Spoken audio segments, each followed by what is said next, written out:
After their intimate moment, Emma tries to check Kevin's hand for signs of a wedding ring mark. Kevin notices and reassures her that he's single and has never been married. Emma feels relieved but remembers Kevin is a customer at Miss Hill.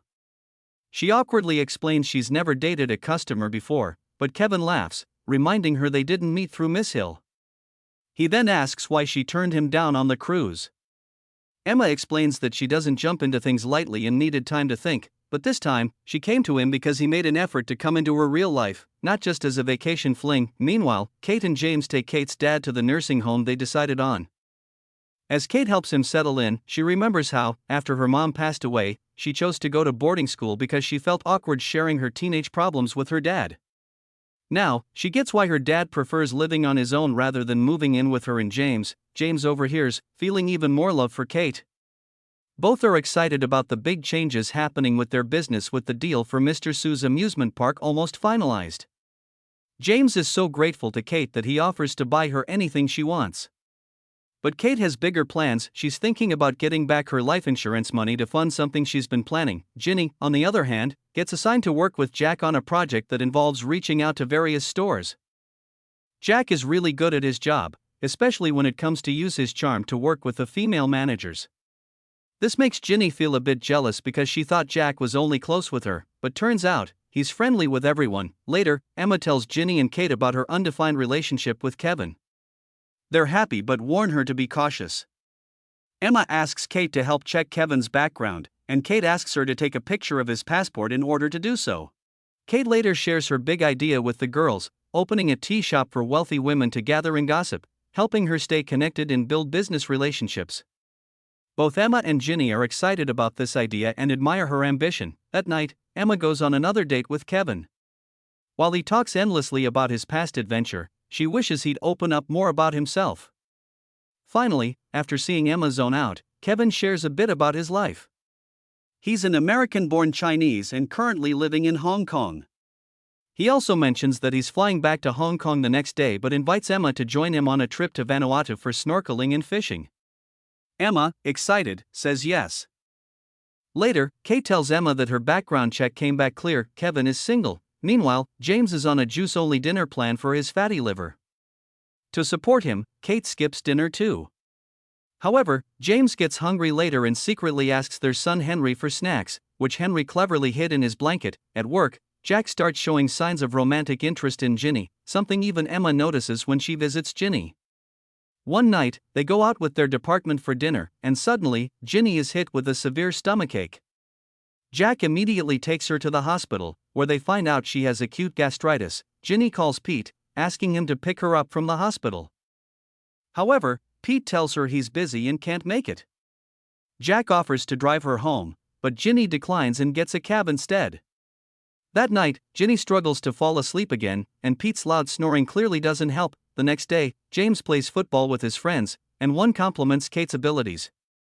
James, however, expresses concern that her growing ambition is influenced by her wealthy women's circle. He's also frustrated that the recent business deal didn't require his fireworks expertise, making him feel undervalued. Just then, a group of students shows up and starts arguing with James' group over the field.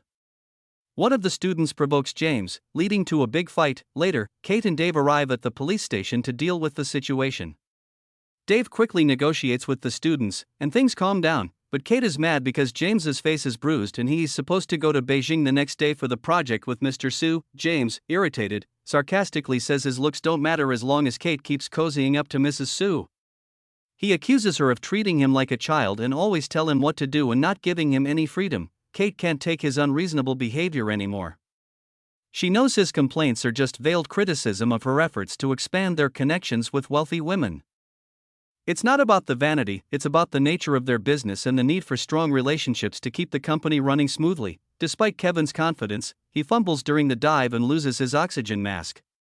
Luckily, Emma quickly helps him put it back. Other tourists are impressed and they have a fun conversation, but then one mentions the tickets had to be booked a year in advance. Emma realizes Kevin planned this trip with someone else. When she confronts him, he admits he bought the tickets with his ex, but didn't tell Emma because he didn't want to upset her. Emma feels like he's just a smooth talker that treats everyone the same and decides to go home. Ginny is very excited about her 30th birthday. Pete asks how she wants to celebrate, and she says she just wants to spend it with him. After dinner, Ginny mentions she lost her wedding ring, likely at her ultrasound. Pete reassures her, saying they can get new ones if they can't find it, making her happy. James arrives in Beijing for the Mr. Sue project and meets Anna, who shows him around the amusement park. They quickly bond over their love for fireworks. Emma arrives at the Shanghai airport and is surprised to see Kevin followed her back.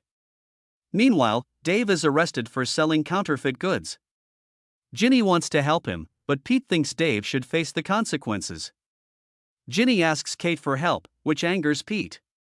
He accuses Ginny of relying too much on others, and Ginny fires back, accusing Pete of being selfish to everyone including her. James and Anna grow closer, and James even brings her band-aids for her heels after she complains about her high heels. While she brings him lunch and sings for him, and he starts falling for her. Soon, it's Ginny's 30th birthday. She wakes up early, hoping for Pete to wish her a happy birthday. But he just wants to sleep. But Ginny doesn't lose the spirit. She heads to a beauty salon for a makeover before work.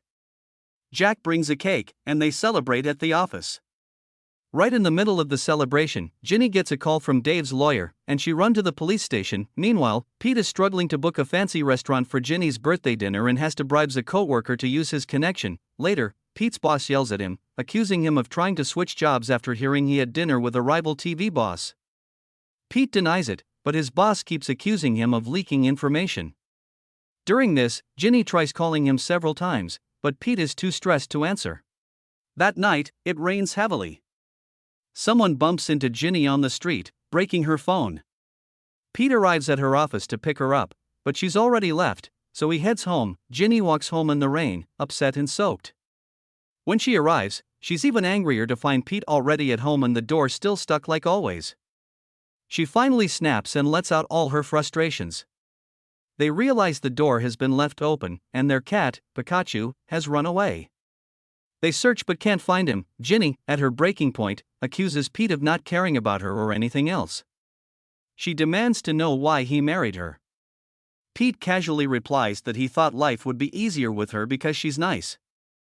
Shocked at how shallow his answer is, Ginny tells him he's always available for others but never for her.